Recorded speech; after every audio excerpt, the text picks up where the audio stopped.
Ahora veamos la función de Scilab list SQ. Esta función se usa para resolver el siguiente problema de optimización. Vamos a minimizar la norma de una función que va de Rn a Rm al cuadrado. O sea, vamos a minimizar el cuadrado de las sumas, el cuadrado de las funciones componentes de f, sumándolas. O sea, f tiene como funciones componentes f1, f2, f3, así sucesivamente, hasta fm. Y f de f se evalúa en f de x, donde x está en Rn.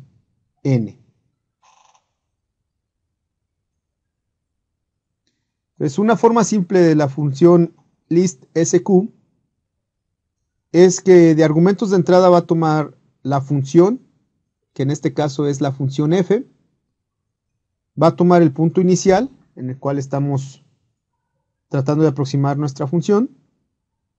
De salida va a tener el valor óptimo de la función norma. Aquí hay que tener cuidado en apreciar que el valor fopt no corresponde al valor de fun. De salida también va a decirnos dónde se obtiene ese óptimo, en qué valor de x se obtiene ese óptimo, y cuál es el valor del gradiente en ese óptimo. Esperemos, si es 0, pues el valor sí es el óptimo. Veamos el ejemplo que puede ser que es un paraboloide que abre hacia arriba. Entonces tenemos que la función 3 por x menos 2 al cuadrado más y menos 3 al cuadrado más 10 tiene valor óptimo en 2, 3, 10. El valor mínimo de la función es 10. Definimos la función, como usualmente se hace, no hay que darle ninguna forma especial. Cambiamos, obviamente estamos trabajando con el vector x, entonces cambiamos la x por x1, la y por x2. Corremos la función, el gradiente como se esperaba da 0, el óptimo se obtiene en 2, 3, y ahora el valor óptimo de la función es 100. Esto es porque estamos obteniendo el óptimo de la norma de f de x al cuadrado.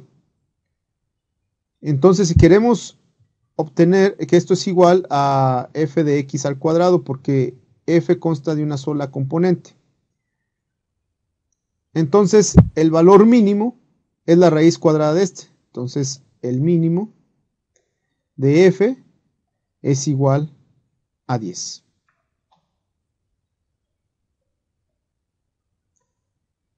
Veamos un ejemplo. Ahora sí vamos a explotar más las posibilidades de la función list SQ.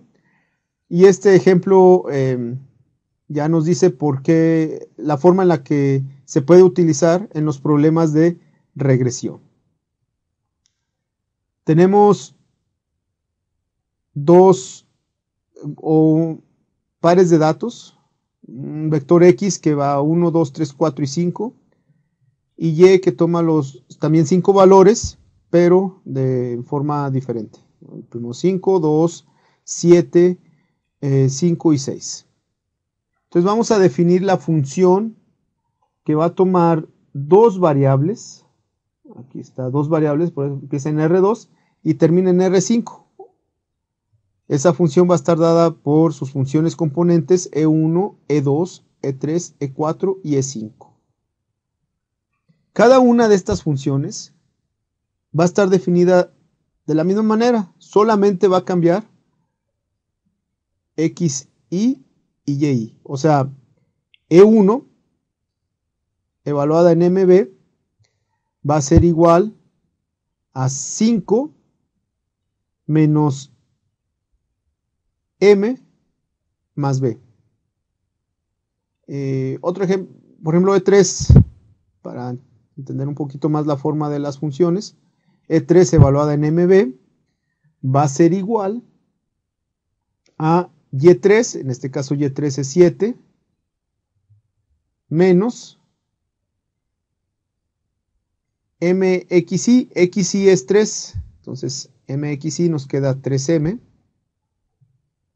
perdón, 3M más B.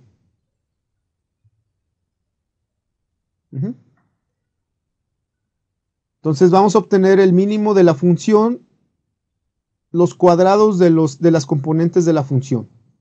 Entonces, aquí solamente sumamos todas las componentes de la función.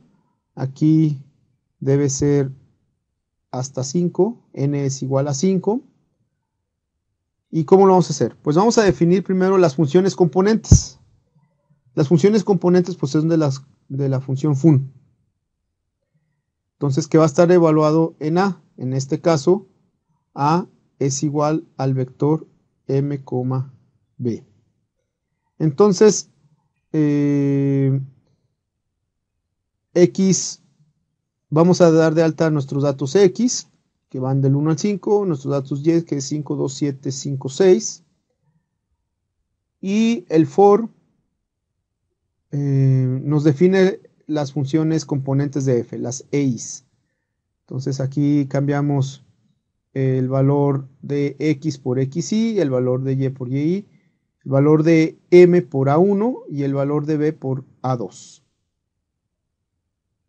Entonces así queda definida nuestra función fun, que corresponde a la función f de mb. Entonces ya corremos la función y vemos que el mínimo está en el punto, bueno, aquí el gradiente no dio 0, muy cercano a 0, pero no da 0. El valor óptimo de la función dice que está en el punto 0.5, 3.5, o sea, el valor óptimo para m es 0.5, el valor óptimo para b es 3.5, y el valor óptimo de la suma de los cuadrados de las funciones componentes de f es igual a 11.5. Ojalá puedas resolver este problema. Vamos a encontrar el mínimo, se te pide encontrar el mínimo de la función 3x cuadrada más xy más y cuadrada menos 9x menos 5y más 22. Entonces definimos la función, como usualmente se hace, y esta es la manera de correr la función listsq. Unas curvas de nivel nos indican que el mínimo está aproximadamente entre 1 y 2, como se observa en la gráfica de curvas de nivel. Tienes las siguientes opciones para decir cuál es el mínimo de la función.